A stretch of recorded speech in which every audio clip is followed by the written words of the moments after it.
Salut, j'espère que vous portez bien. Dans cette nouvelle vidéo, nous allons vous parler des différents types d'escargots dont on fait la promotion en Afrique et comment faire la différence entre ces escargots. Restez jusqu'à la fin, je vous en prie. Soyez la bienvenue sur ma chaîne YouTube dont l'objectif est de parler de l'escargot en général et de l'héliciculture en particulier. Alors avant de commencer, si tu n'es pas encore abonné à moi, fais-le et surtout active la cloche de notification. Alors, dans cette nouvelle vidéo, nous allons vous montrer, vous apprendre comment faire la différence entre les différents types d'escargots. Parce que vous voyez, avant de se lancer dans un domaine d'activité quelconque, vous devez connaître les différents rouages, les différents types. Prenons un simple exemple de la volaille. Si moi je vais me lancer dans la volaille, je vais me poser la question à savoir qu'est-ce que je vais élever dans la volaille. Les poulets de chair, les poulets du village ou les pondeuses. C'est la même chose avec l'héliciculture. C'est la même chose avec l'héliciculture. Alors ici en Afrique, on fait la promotion de 3 types d'escargots, à savoir Achatina marginata, encore appelé ou encore connu sous le nom d'escargot géant d'Afrique. Nous avons aussi Achatina, encore appelé escargot tigre, avec les rayures un peu comme le tigre. Dans les rayures, vous avez quand même le tigre, les rayures comme le tigre. Voilà.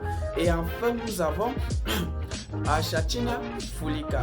Alors, vous allez me poser la question à savoir comment faire alors la différence entre ces différents types d'escargots. Alors, je vous dirai, soyez-en sûrs, c'est l'objectif de la vidéo. Alors, pour faire la différence entre ces différents types d'escargots, notons d'abord que l'escargot géant d'Afrique, au niveau de son apès, si vous ne connaissez pas l'apès sur l'escargot, c'est vous voyez la coquille, le bout pointu là, oui, c'est ça qu'on appelle apès. Le bout pointu là, c'est ça qu'on appelle apès. Alors, pour l'escargot géant d'Afrique, son apès a une couleur rose et n'est pas pointu. Pardon. Et ensuite, pour Achatina, son apès a une couleur blanchâtre et est assez pointu. En ce qui concerne le dernier type d'escargot, son apès est un peu bulbeux, un peu rond et une couleur un tout petit peu blanchâtre. Voilà la première différence.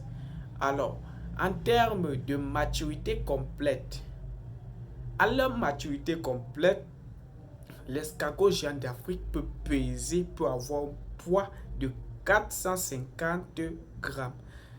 L'escargot tigre peut peser jusqu'à 350 grammes et l'Achatina fulica peut peser jusqu'à 300 grammes. Ok.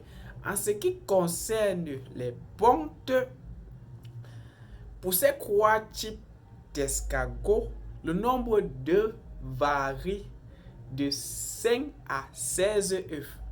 Et ils peuvent pondre mensuellement. Je dis bien ces différents types d'escargots peuvent pondre mensuellement si leur aliment est riche en calcium. Donc si vous voulez qu'ils pondent mensuellement, vous devez enrichir leurs aliments avec du calcium, avec des aliments contenant du calcium.